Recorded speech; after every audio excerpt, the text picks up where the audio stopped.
Morning po sa inyong lahat. Welcome back po dito sa channel namin. Sarap ng ulam namin, oh. Ayan. Tawag na ito, paksiw na galunggong. Ang sarap.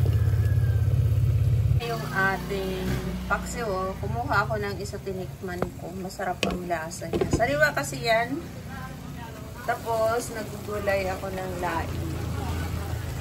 Ayan. Tatakpan ko to.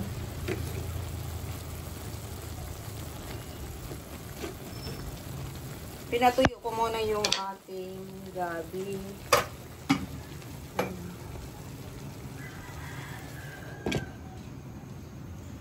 Ito na yung ating gulay na laing. Medyo may sabaw siya.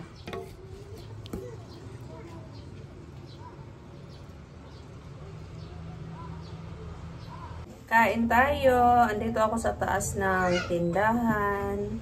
Dito kami pag umaga. Umuwi kami dun sa Banana Hills 11, ganon. Pero pag may bantay sa tindahan, pumupunta ako dun pag tanghali. Ayan yung laing natin at saka ito yung galunggong natin na paksiw.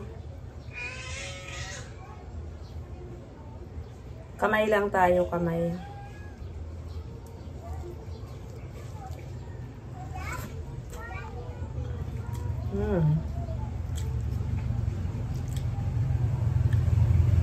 Masarap kapares yung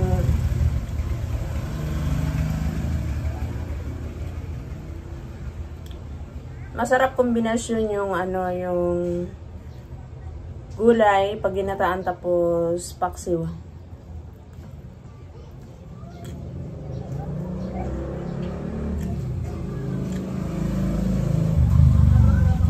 Kaluluto lang nitong gulay. Kumain na ako kasi papalitan ko sa Ria sa tindahan.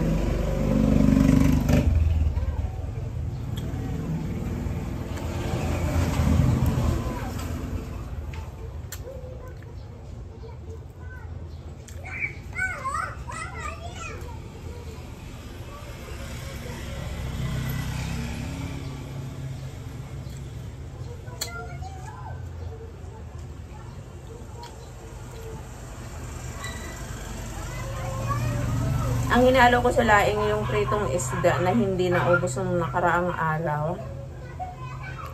Ano to, yung hasa-hasa at saka tambakol.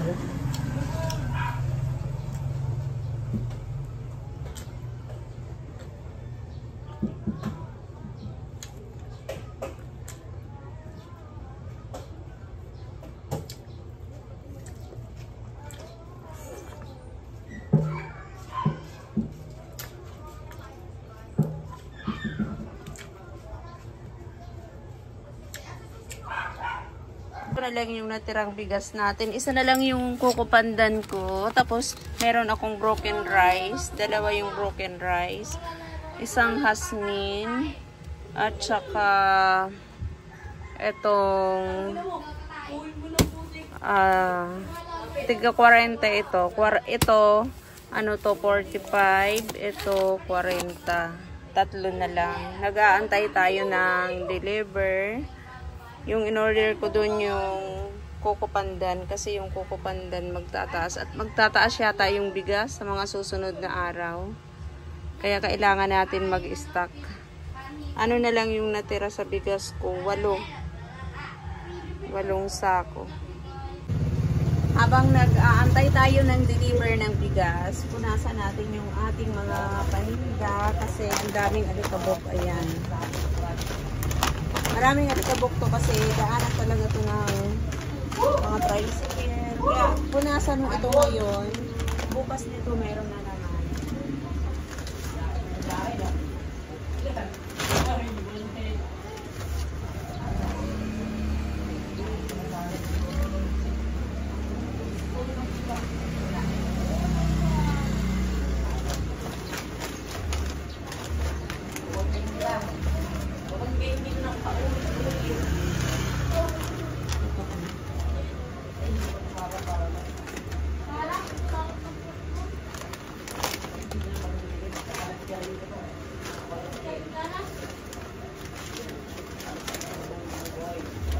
Kuha tayo ng inner con. Wala ng inner con.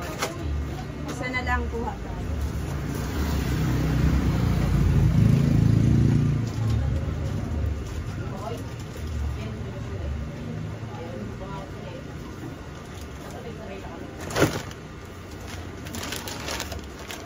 Mga patuka ng manok. Mabinta to dito eh. Patuka ng manok.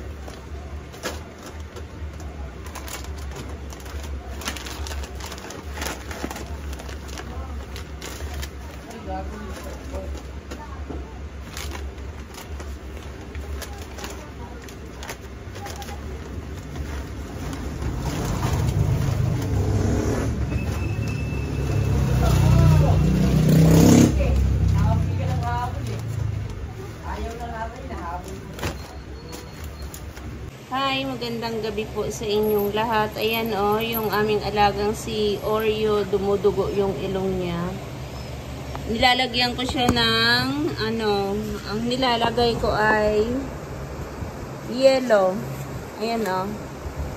Tinanggal ko sa damit kasi para mas mabilis yung pagbuo ng dugo niya ba, para hindi umagas yung kanyang dugo ng husto. Kasi parang di masyado malamig pag nilalagyan ng tela.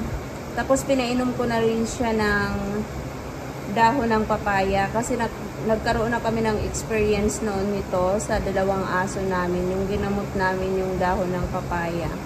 Ayan o, si Cream O. Healthy na ngayon.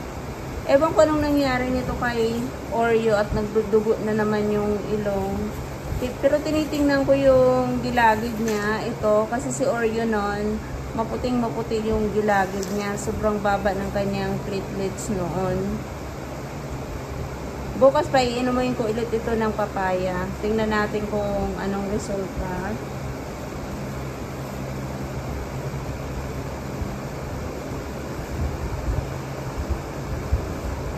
Yung kasi, yung dahon ng papaya, subo ko na yan taas ng platelet. Ano yan? Oh, higa na yan, higa. Oy, sus! Higa-higa na yan aking. Ang dami ko ng balahibo. Pero kasi, ayan. Ito oh, parang natatagalan ako pagtila, parang, siya, hindi ganun kalamig na, or yun na. Ayaw din niya ng may tila. Gusto niya yung ito oh. Yung yellow. Dali na, baby. Yan. Sobrang malikot si Oreo. Hindi katulad ni Cream Uno. Siya. Nakikiisa. Pag nilagyan siya ng yellow sa may ilong, hindi siya lumilikot. Ito malikot siya eh. Kaya hiniwalay ko siya sa kay Cream O at saka kay Mami Snow kasi sobrang likot niya. Nakikihalo siya maglikot sa kila Mami Snow. Medyo tumigil na rin yung kanyang dugo sa ilong. Bukas pa inumin ko ulit ito ng papaya.